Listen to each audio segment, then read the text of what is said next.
Hello students, welcome to our channel. आज हम करने जा रहे हैं class 10 science chapter number 6 life process के ब्लू बॉक्सेस क्वेश्चन के सॉल्यूशंस। तो चलिए स्टार्ट करते हैं। Why is diffusion insufficient to meet oxygen requirement for multicellular organisms like human? Diffusion की प्रोसेस यूनिसेलुलर में तो कामयाब है, लेकिन मल्टी सेलुलर में ये क्यों कामयाब नहीं है? क्यों ऑक्सीजन की रिक्वायरमेंट पूरी नहीं कर पाती? तो रीजन है, in multicellular organism body is covered by a dead cell, so the living cells are not in direct contact with external environment. Hence quick diffusion process cannot occur, as cells to cell diffusion is a slow process. It will take years for oxygen from lungs to reach the toys. Multi cellular organism में body जो है वो dead cell से cover होती है, जिससे जो living cell है वो डायरेक्ट कांटेक्ट में नहीं होते एनवायरनमेंट से, जिससे वो डायरेक्ट ऑक्सीजन ले सके। इसीलिए क्विक डिफ्यूजन प्रोसेस नहीं हो सकती। प्रोसेस इतनी स्लो हो जाती है कि लंग से लेकर पैरों के अंगूठे तक सालों लग जाएंगे ऑक्सीजन पहुंचने में, क्योंकि डिफ्यूजन प्रोसेस में जो सेल है वो डायरेक्टली कांटेक्ट में होता है एनवायरनमेंट से, डायरेक्ट ऑक्सीजन लेता है, डायरेक्ट वेस्ट मटेरियल जो है वो ट्रांसफर करता है। लेकिन मल्टी सेलुलर में क्योंकि एक सेल नहीं है, करोड़ों सेल है, लाखों सेल है, तो इसलिए प्रोसेस पॉसिबल नहीं है। What criteria do we use to decide whether something is alive or not? कोई चीज अलाइव है उसके लिए आप कौन सा क्राइटेरिया यूज करोगे? मोस्ट इंपोर्टेंट क्राइटेरिया तो होता है मूवमेंट। जो भी चीजें होती हैं जिंदा, वो अपने आप को मूवमेंट कर लेती हैं without any external help. Also all living organism perform life process like respiration, excretion, transportation, reproduction, digestion, ये सारी चीजें भी करती हैं life process. What are the outside raw material used by an organism? कोई ऑर्गेनिज्म खाने खाने के लिए, खाना बनाने के लिए जो उसके रॉ मटेरियल होते हैं आउटसाइड, वो कौन कौन से होते हैं? तो देखिए, न्यूट्रिएंट्स, वाटर और ऑक्सीजन, ये तीन जो है वो मेन रॉ मटेरियल्स हैं जो कोई ऑर्गेनिज्म यूज करता है। प्लांट जो है वो कार्बन डाइऑक्साइड, लाइट एनर्जी और वाटर जो है यूज करते हैं फोटोसिंथेसिस प्रोसेस के लिए। What process would you consider essential for maintaining life? Life को मेंटेन रखने के लिए कौन कौन सी प्रोसेस आपके अकॉर्डिंग जरूरी है? देन न्यूट्रिशन है, रेस्पिरेशन है, ट्रांसपोर्टेशन है, एक्सक्रीशन, डाइजेशन, रिप्रोडक्शन, ये सारी प्रोसेसेस हैं जो बहुत जरूरी हैं। What are the difference between autotrophic and heterotrophic nutrition में डिफरेंस क्या है? तो पहले बात कर लेते हैं ऑटोट्रोपिक्स की। ऑटोट्रोपिक्स जो है वो ग्रीन प्लांट और ब्लू ग्रीन एल्गी में होता है। कार्बन डाइऑक्साइड और वाटर जो है वो रॉ मटेरियल होते हैं इसके अंदर। इनको क्लोरोफिल की भी जरूरत होती है और सनलाइट की भी जरूरत होती है। और एक्स्ट्रा अगर आप करना चाहें तो आप लिख सकते हैं कि इनमें डाइजेशन प्रोसेस नहीं होती। ये फूड चेन में सबसे बॉटम पे पाए जाते हैं, प्रोड्यूसर का रोल प्ले करते हैं। हेट्रोट्रॉपी की बात करें तो ये एनिमल्स और ह्यूमन बींग्स में और फंगीज में होता है। It depends on plant herbivores, क्योंकि ये जो है वो प्रोड्यूसर से ऊपर पाए जाते हैं। इनमें ना तो क्लोरोफिल की जरूरत होती है, ना डाइजेशन की जरूरत होती है इनके अंदर हमें। नेक्स्ट है, where do plants get each of the raw material required for photosynthesis? Plants को जिन जिन चीजों की जरूरत होती है फोटोसिंथेसिस के लिए, वो उन्हें कहाँ से मिलते हैं? तो देखिए, चार बेसिक रिक्वायरमेंट होती है। पहला है क्लोरोफिल, फिर carbon dioxide, water and light. तो चारों का लिख दिया है एक एक करके। क्लोरोफिल तो एक ग्रीन पिगमेंट है जो क्लोरोप्लास्ट में पाया जाता है, और क्लोरोप्लास्ट जो है वो प्लांट्स के ग्रीन पार्ट में होता है। कार्बन डाइऑक्साइड वो एटमॉस्फेयर से लेते हैं। वाटर को एब्जॉर्ब करते हैं सोइल से, रूट के द्वारा। और लाइट जो है उसका जो नेचुरल सोर्स है वो सन होता है उनके लिए। इन चारों को वो यहाँ से पूरा कर लेते हैं। What is the function of digestive enzyme? Digestive enzyme के फंक्शन क्या है? देखिए, एंजाइम का काम होता है complex organic molecule of food को सिंपल सोल्यूबल फॉर्म में कन्वर्ट कर देना, बिना रिएक्शन में पार्टिसिपेट करे, यानी कि बिना कोई इंटरफेयर करे वो अपना काम कर देते हैं। इनको बायो कैटालिस्ट भी कहते हैं। तो enzymes break down the various complex organic molecules of food into simpler one. What is the role of acid in our stomach? हमारे स्टमक में एसिड का क्या रोल है? तो तीन मेन रोल है एसिड के। पहला, तो वो एसिडिक मीडियम प्रोवाइड करता है, जिसकी वजह से एंजाइम अपना काम आसानी से कर सकते हैं। दूसरा, फूड में जो हार्मफुल बैक्टीरिया होते हैं, जो हमारे लिए जो है यूजफुल नहीं होते, नुकसानदायक होते हैं, उनको ये एसिड डिस्ट्रॉय कर देता है। और तीसरा, ये फूड को फर्मेंटेशन से बचाता है। पेट के अंदर जो है वो खाना जो है वो गलने सड़ने से बचाता है। How is the small intestine design to absorb digested food? Small intestine को कैसे बनाया गया है कि वो सारे डाइजेस्ट फूड को एब्जॉर्ब कर ले? तो देखिए, इनर लाइनिंग जो अंदर की परत होती है स्मॉल इंटेस्टाइन की, उसमें फिंगर लाइक प्रोजेक्शन स्ट्रक्चर होते हैं जिनको विली कहा जाता है, जो सरफेस एरिया इंक्रीज कर देते हैं जिससे डाइजेस्टेड फूड को इजिली एब्जॉर्ब किया जा सकता है। तो इंपॉर्टेंट क्वेश्चन है ये। Next, what advantage over an aquatic organism does a terrestrial organism have with regard to obtaining oxygen for respiration? पानी में रहने वाले जीव और जमीन पर रहने वाले जीव में क्या डिफरेंस है, या ये कहा जाता है कि जमीन पर रहने वाले जीव ज्यादा बेनिफिशियल होते हैं रेस्पिरेशन में ऑक्सीजन के मामले में एज कंपेयर्स टू पानी में रहने वाले? उसका रीजन ये है, अमाउंट ऑफ ऑक्सीजन जो है वो वाटर के अंदर कम होती है, इसलिए पानी में रहने वाले को बार बार जल्दी से सांस लेनी पड़ती है ताकि शरीर में ऑक्सीजन की कमी को पूरा किया जा सके। जो टेरेस्ट्राइल ऑर्गेनिज्म है, जो जमीन पर रहते हैं, उनको कम एनर्जी स्पेंड करनी पड़ती है ऑक्सीजन ऑब्टेन करने के लिए, क्योंकि बाहर एयर में ऑक्सीजन जो है वो सफिशिएंट अमाउंट में है। What are the different ways in which glucose is oxidized to provide energy in various organisms?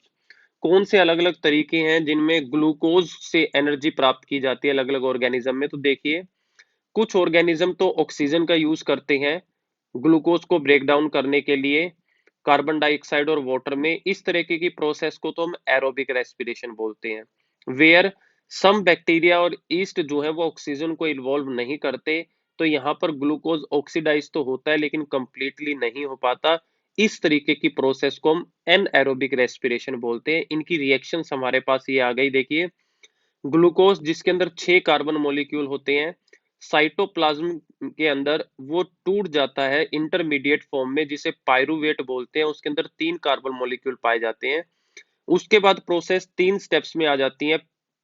सबसे पहले नीचे वाला स्टेप देखिए जिसमें प्रेजेंस ऑफ ऑक्सीजन है, यानी कि एरोबिक की बात करें तो उसमें माइटोकॉन्ड्रिया में ये प्रोसेस होगी और कार्बन डाइऑक्साइड, वाटर और एनर्जी निकल जाएगी। एनर्जी यहाँ पर 36 एटीपी निकलती है। एटीपी जो है एडिनोसाइन ट्राइफॉस्फेट एनर्जी की करेंसी होती है। दूसरे नंबर पे लैक ऑफ ऑक्सीजन, ऑक्सीजन की कमी में ये सेल मसल सेल के अंदर रिएक्शन होती है और आपको लैक्टिक एसिड मिलता है और एनर्जी मिलती है। एनर्जी यहाँ पर 2 एटीपी आती है जो कि बहुत कम है as compare to presence of oxygen. Last देखिए जहां पर ऑक्सीजन बिल्कुल नहीं होती, ये रिएक्शन ईस्ट में होती है और यहाँ पर इथेनॉल बनता है और कार्बन डाइऑक्साइड आती है और यहाँ पर भी 2 एटीपी ही एनर्जी निकलती है। तो ये ऊपर वाली दो जो है वो ऑक्सीजन की कमी पे है और लास्ट वाला जो है हमारे पास वो ऑक्सीजन की प्रेजेंस में होता है। Next, how are the lungs design in human being to maximise the area for exchange of gases? Gases के एक्सचेंज के लिए लंग्स को कैसे डिजाइन किया गया है? तो देखिए, लंग्स के अंदर ब्रोंचियोल्स होते हैं जो फाइनली टर्मिनेट का मीनिंग है फाइनली जाके जुड़ जाते हैं बैलून लाइक स्ट्रक्चर के साथ, जिनको एल्वियोली बोलते हैं। और यही एल्वियोली हमें एक्सटेंसिव सरफेस प्रोवाइड करता है एक्सचेंज ऑफ गैसेस के लिए। ये बैलून टाइप होता है, जब सांस अंदर लेते हैं तो बैलून फूल जाते हैं, जब सांस छोड़ते हैं तो बैलून जो है वो सिकुड़ जाते हैं। How is oxygen and carbon dioxide transport in human being? ये दोनों चीजें ह्यूमन बीइंग के अंदर कैसे ट्रांसपोर्ट की जाती है? तो देखिए, अगर ऑक्सीजन के ट्रांसपोर्ट की बात करें तो it is transported from respiratory organ to body cell. Respiratory organ यानी कि लंग से लेके पूरी बॉडी में ट्रांसफर किया जाता है। हीमोग्लोबिन हेल्प करता है ऑक्सीजन की ट्रांसपोर्ट के लिए और some of the oxygen is transported in solution form by plasma of blood, और प्लाज्मा भी हेल्प करता है ऑक्सीजन के लिए। नीचे ट्रांसपोर्ट ऑफ कार्बन डाइऑक्साइड की बात करें तो ये सोल्यूबल होती है वाटर में अच्छे से एज कंपेयर टू ऑक्सीजन, और डिजोल्व फॉर्म में इसको हीमोग्लोबिन ही ट्रांसफर करता है पूरी बॉडी में। What are the components of transport system in human being? What are the function of these components? Transport system में कौन कौन आता है ह्यूमन बॉडी में और इनका काम क्या है? तो देखिए एक एक करके डिस्कस करते हैं। पहले आरबीसी, रेड ब्लड सेल। सबसे ज्यादा इंपॉर्टेंट रोल इसी का ही है ट्रांसपोर्ट में, क्योंकि मोस्टली सारी चीजें, nutrients, excretory material, hormones, gases, सब यही ट्रांसपोर्ट करते हैं। दूसरा है डब्ल्यूबीसी, व्हाइट ब्लड सेल। आपको पता है ये इम्यूनिटी के लिए होते हैं, तो इनको सोल्जर्स ऑफ बॉडी बोला जाता है। इनकी कमी होने से बॉडी जो है वो इजिली डिजीज से अफेक्ट हो जाती है। थर्ड वन है ब्लड प्लेटलेट्स। ये इंपॉर्टेंट रोल प्ले करते हैं क्लोटिंग ऑफ ब्लड में। जब भी चोट लगती है तो ब्लड को जमने में ये बहुत हेल्प करते हैं। नेक्स्ट है ब्लड वेसल। ये 3 टाइप की होती है मेनली, आपने पता है आपको इस बारे में। आर्टरीज है, वेन्स है, कैपिलरीज है। आर्टरीज तो ब्लड वेसल होते हैं जो ऑक्सीजनेटेड ब्लड को हार्ट से लेके पूरी बॉडी में लेके जाते हैं। वेन्स डीऑक्सीजनेटेड ब्लड यानी कि इम्प्योर ब्लड जो होता है उसको पूरी बॉडी से लेके हार्ट के पास लेके आते हैं। कैपिलरीज जो है वो एक्सचेंज का काम करते हैं, ब्लड में क्या चीज मिलानी है, क्या ब्लड में से लेना है, वो सारा काम कैपिलरीज करते हैं। Next, why it is necessary to separate oxygenated and deoxygenated blood in mammals and birds? दोनों तरीके के ब्लड को, साफ को और गंदे ब्लड को अलग अलग रखना क्यों जरूरी है? The reason is separation of right side and left side of heart is useful so as to prevent oxygenated and deoxygenated blood from mixing, ताकि वो आपस में मिक्स ना हो जाए। अगर मिक्स हो गए तो फिर साफ करने वाली प्रोसेस का क्या बेनिफिट हुआ, गंदा खून बॉडी में चला जाएगा, इसलिए सेपरेट रखना बहुत जरूरी है। नेक्स्ट है, what are the components of transport system in highly organised plant? Plant के अंदर ट्रांसपोर्ट के कौन कौन से हमारे पास कंपोनेंट है? तो देखिए दो कंपोनेंट्स है। Transport system consist of xylem and phloem, ये दो है हमारे पास। जाइलम ट्रांसपोर्ट करता है वाटर और मिनरल को रूट से लेके सारे पार्ट्स तक, और फ्लोएम जो है वो ट्रांसपोर्ट करता है फूड को लीव से लेकर पूरे पार्ट्स ऑफ प्लांट में। How are water and mineral transported in plant? Water और मिनरल को प्लांट के अंदर कैसे ट्रांसफर किया जाता है? देखो, प्लांट को जरूरत होती है पानी की फूड बनाने के लिए फोटोसिंथेसिस प्रोसेस से, और मिनरल की भी जरूरत होती है ग्रोथ प्रोसेस के लिए, और ये दोनों जो है वो रूट से एब्जॉर्ब किए जाते हैं, जो कि ट्रांसपोर्ट किए जाते हैं जाइलम के through. How is food transported in plant? Food को कैसे ट्रांसपोर्ट किया जाता है? तो देखिए, फूड प्रिपेयर किया जाता है ग्रीन लीव्स ऑफ प्लांट से, जो ट्रांसपोर्ट किया जाता है फ्लोएम के through in the form of sucrose. Storage organ of roots को भेजा जाता है, सीड्स को भेजा जाता है, फ्रूट्स को भेजा जाता है, और इस प्रोसेस को ट्रांसलोकेशन भी बोलते हैं। Describe the structure and function of nephron? तो नेफ्रॉन जो है हमारे पास स्ट्रक्चरल फंक्शनल यूनिट होती है किडनी की। नेफ्रॉन बना होता है डबल वोल्ड बोमेंस कैप्सूल, जो कि अराउंड में होता है ग्लोमेरुलर मसल्स के।